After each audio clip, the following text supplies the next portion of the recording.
Le pari de Poutine sur Koursk s'est retourné contre lui de façon spectaculaire. Depuis des mois, l'Ukraine est engagée dans une lutte brutale pour Koursk, une région où elle a réussi à capturer 450 miles carrés en août 2024. Depuis, la Russie a repris 40% de ce territoire dans une contre-offensive, renforcée par 50 000 soldats, dont jusqu'à 12 000 Nord-Coréens, envoyés par Kim Jong-un. Poutine espérait que les renforts étrangers feraient pencher la balance, mais ils deviennent plutôt une partie du problème. L'Ukraine ne joue plus la défense. Le président Volodymyr Zelensky a lancé une audacieuse nouvelle contre-offensive, renversant la situation en défaveur des forces de Poutine.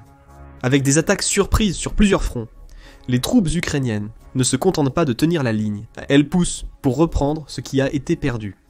Que signifie cela pour Koursk, Poutine et les Nord-Coréens envoyés au front? Décomposons tout, à commencer par les actualités. Le 6 janvier, Cable News Network a rapporté que l'Ukraine avait passé la journée précédente à lancer une série d'attaques de contre-offensives contre les positions russes à Koursk. La nouvelle a été confirmée par Andriy Kovalenko, le chef du centre ukrainien de lutte contre la désinformation, qui a déclaré à la chaîne que l'Ukraine lançait des attaques surprises dans toute l'oblast frontalier.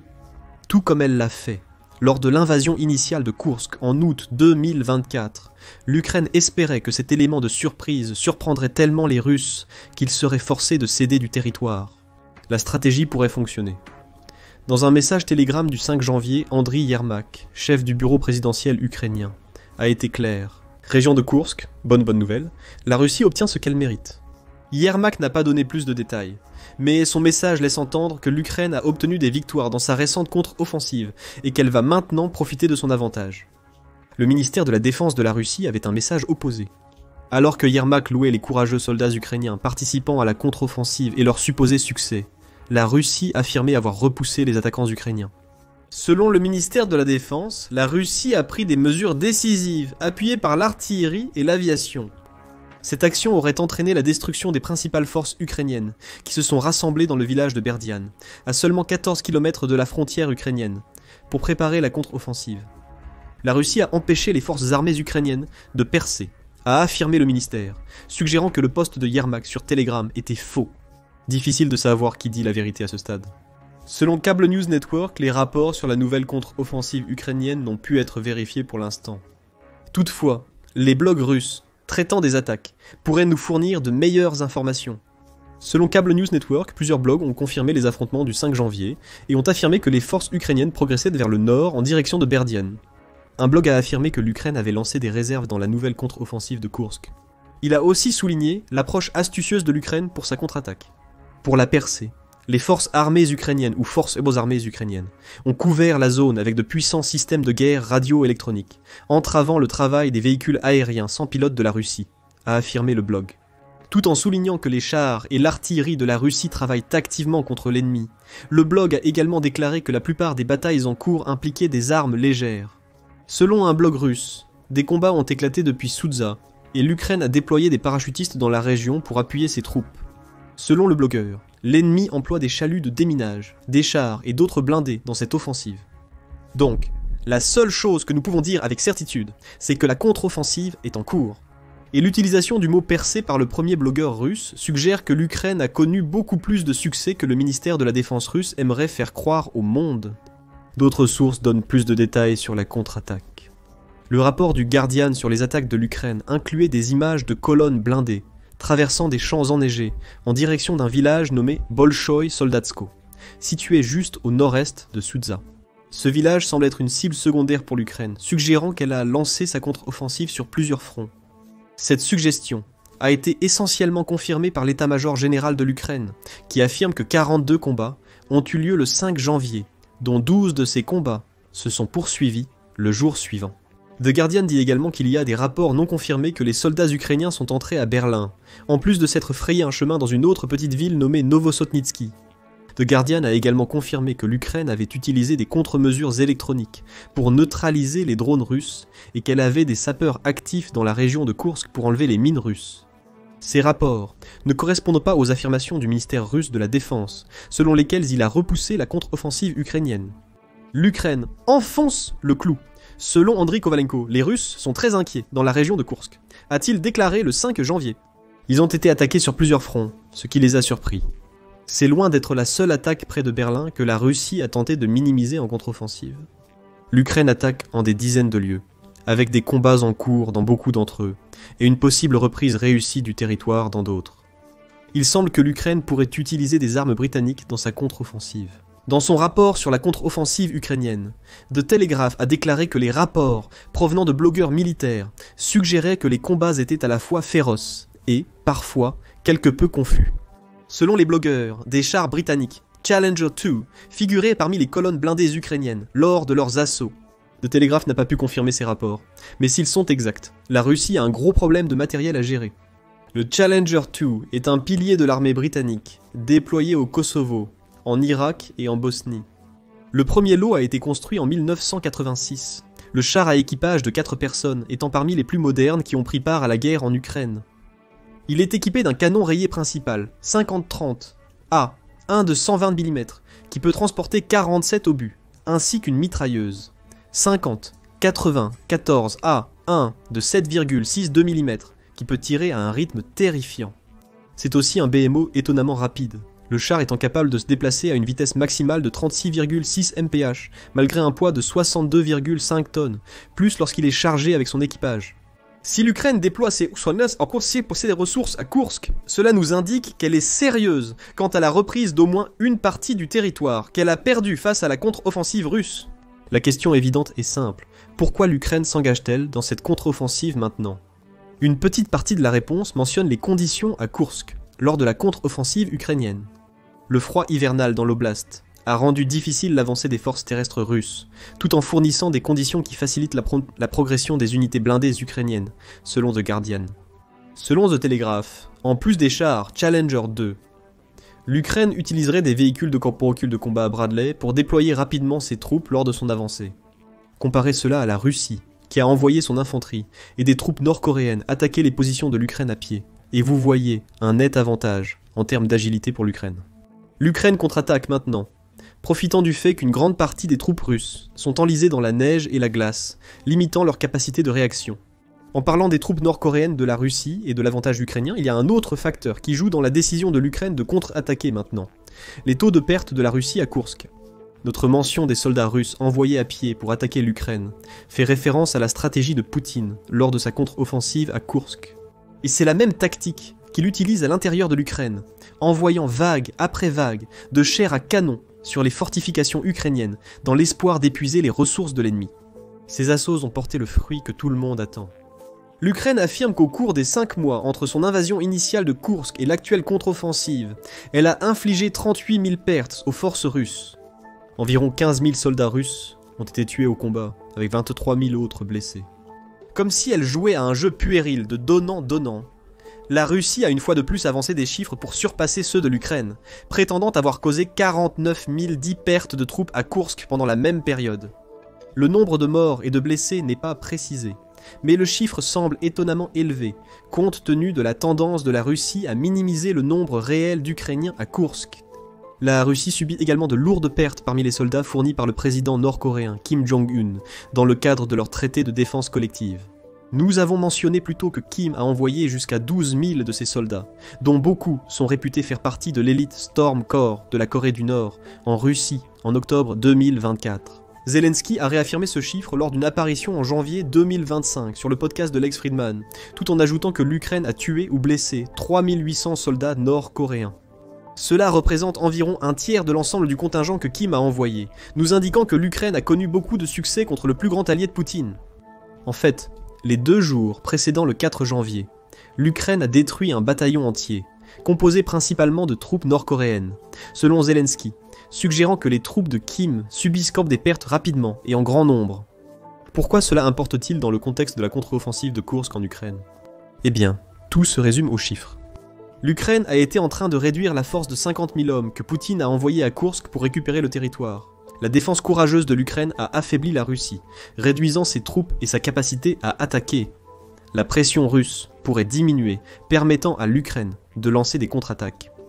Il y a maintenant des lacunes dans le front russe, ou du moins dans les zones où il y a des troupes plus dispersées par rapport à celles avec des défenses rigides. L'Ukraine a probablement identifié les faiblesses de la Russie selon son taux de perte, et exploite ces informations pour frapper Poutine efficacement. Contrairement aux attentes de Poutine, l'approche de vagues humaines a affaibli les défenses russes au lieu de briser celles de l'Ukraine, donnant plus d'opportunités à son ennemi. L'Ukraine saisit ces opportunités et semble reprendre plusieurs petits villages et villes perdues lors de la première poussée russe de Koursk. Mais il y a plus. L'Ukraine est également consciente d'un événement massif qui doit se produire à la mi-janvier, l'ascension du président élu Donald Trump à la Maison-Blanche. Trump était un autre sujet de la conversation de Zelensky avec Friedman. Le leader de l'Ukraine a souligné que les garanties de sécurité de Trump pourraient conduire à la fin de la guerre en Ukraine, mais seulement si Trump tenait ses promesses. Zelensky a également laissé entendre que Trump semble avoir suffisamment de levier sur Poutine pour au moins forcer un cessez-le-feu à l'opération militaire spéciale du leader russe. Pour sa part, Trump a affirmé qu'il mettrait fin à la guerre dans les jours suivant son entrée en fonction. Son plan de paix, tant vanté, mais mal défini, étant probablement la plus grande carte que le futur président américain a à jouer. Zelensky le sait. Il a dit à Friedman que Trump et lui trouveront un accord offrant de bonnes garanties de sécurité avec l'Europe, puis ils pourront parler aux Russes. La question de savoir si le leader ukrainien croit réellement cela est sujette à débat. Après tout, il a dit au président français Emmanuel Macron, le 30 décembre, que l'Ukraine doit être réaliste quant à ses problèmes territoriaux et qu'il n'y aura pas de résolution rapide et facile à la guerre. Les problèmes territoriaux sont au cœur de la récente contre-offensive ukrainienne. Les théories abondent sur à quoi ressemblera réellement le plan de Trump, mais l'une des plus populaires implique la création d'une énorme zone démilitarisée le long de la ligne de front de 745 miles de la guerre en Ukraine. Cette zone sera patrouillée par des troupes européennes. Des soldats de Pologne, d'Allemagne, du Royaume-Uni et de France ont été proposés, les États-Unis optant pour la non-intervention. L'Ukraine et la Russie devraient toutes deux accepter les conditions d'un cessez-le-feu, la zone empêchant l'une ou l'autre d'attaquer l'autre. Des plans de paix pourraient alors débuter, avec des négociations probablement axées sur les territoires détenus par chaque pays. La Russie contrôle actuellement environ 20% du territoire ukrainien, principalement dans le sud et l'est du pays. La poussée de Poutine à Donetsk pourrait amener la Russie à gagner plus de territoire avant l'arrivée au pouvoir de Trump.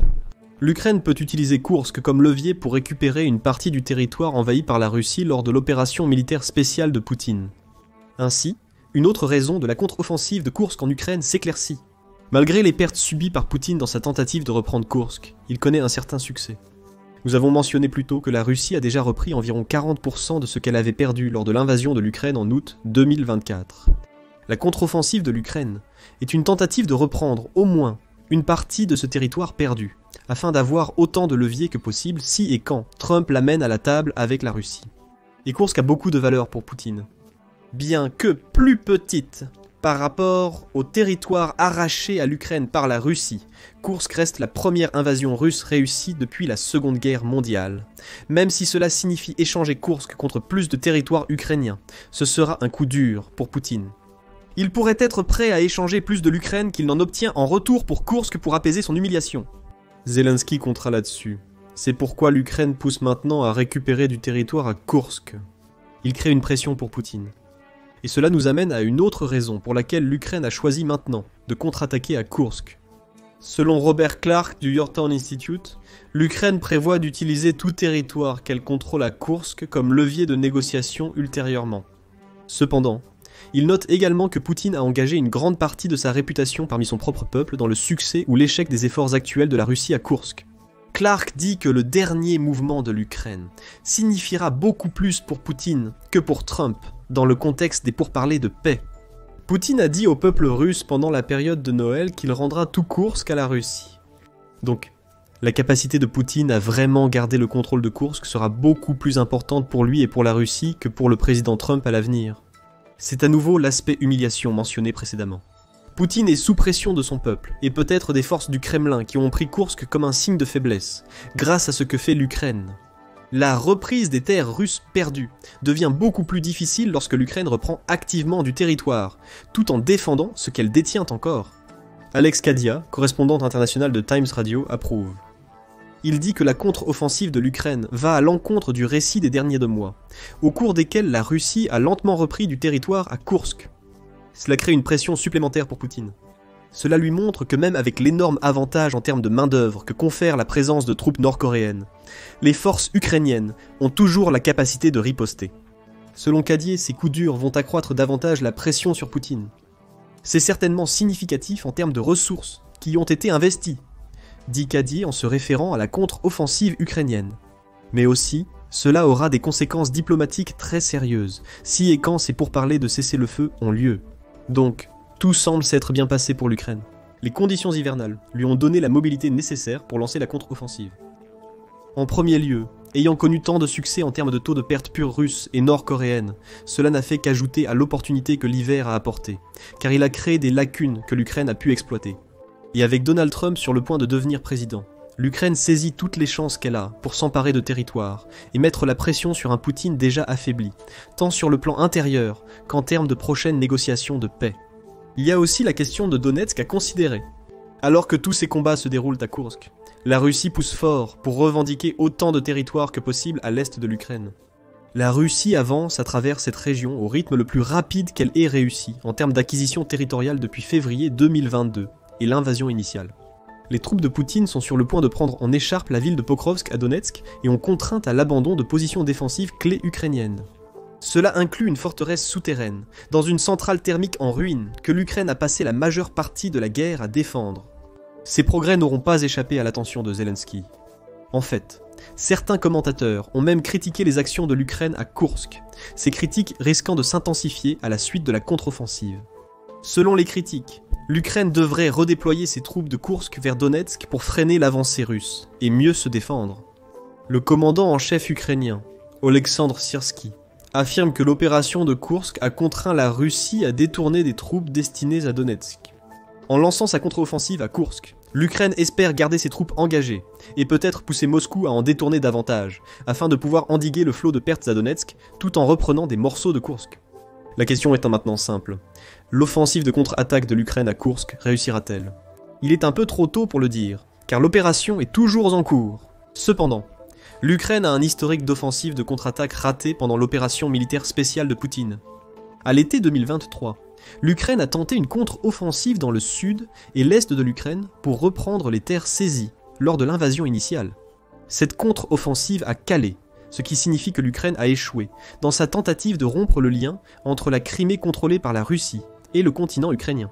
Cette contre-offensive à Koursk pourrait-elle subir le même sort? C'est possible, malgré des conditions très différentes. À l'été 2023, l'Ukraine a passé plusieurs mois à renforcer les forces et l'armement nécessaires pour lancer sa contre-offensive. Cela a permis à la Russie de se préparer longuement, donnant aux forces de Poutine le temps de créer des défenses stratifiées sur la ligne de front. Des tranchées et des mines posées dans des zones stratégiques ont considérablement ralenti l'attaque ukrainienne, permettant à la Russie de défendre son territoire capturé. Ce n'est pas ce qui se passe pendant la contre-offensive de Koursk en Ukraine. L'Ukraine a lancé des attaques surprises. Elle cible toujours plusieurs points, le long de la ligne de front, comme elle l'a fait à l'été 2023, mais elle le fait sans donner aux forces russes une chance de se préparer. L'Ukraine attaque également pendant que la Russie est elle-même en pleine attaque, éliminant à nouveau l'état d'esprit défensif qui a permis aux forces de Poutine de repousser avec succès la contre-offensive de l'été 2023. Il y a aussi la possibilité que l'actuelle contre-offensive de Koursk puisse être une diversion. La British Broadcasting Corporation rapporte qu'une poignée de blogueurs militaires russes ont spéculé autant, avec Yuri Podlyarka suggérant que les attaques actuelles de l'Ukraine pourraient détourner la Russie d'une attaque plus grande à venir. Selon Alexander Kotz, un blogueur russe, la Russie pourrait être vulnérable à une attaque principale ailleurs, pendant qu'elle est distraite par les attaques mineures de l'Ukraine. L'Ukraine pourrait avoir une surprise de taille pour la Russie. Si c'est le cas, cela jette une nouvelle lumière sur les affirmations de la Russie d'avoir étouffé au moins une partie de la contre-offensive ukrainienne. Peut-être que la Russie était censée avoir dévié ses petites attaques. L'Ukraine semblerait provoquer la Russie, lui infligeant des pertes, tout en se préparant à une offensive plus importante contre une Russie affaiblie à Koursk. Tout cela reste à voir. Nous souhaitons à présent connaître votre avis sur la contre-offensive ukrainienne à Koursk. Est-ce la dernière tentative de l'Ukraine pour conserver ses terres avant que Trump ne devienne président? Une plus grande attaque ukrainienne est-elle à venir? Partagez vos pensées dans les commentaires, et merci d'avoir regardé la vidéo.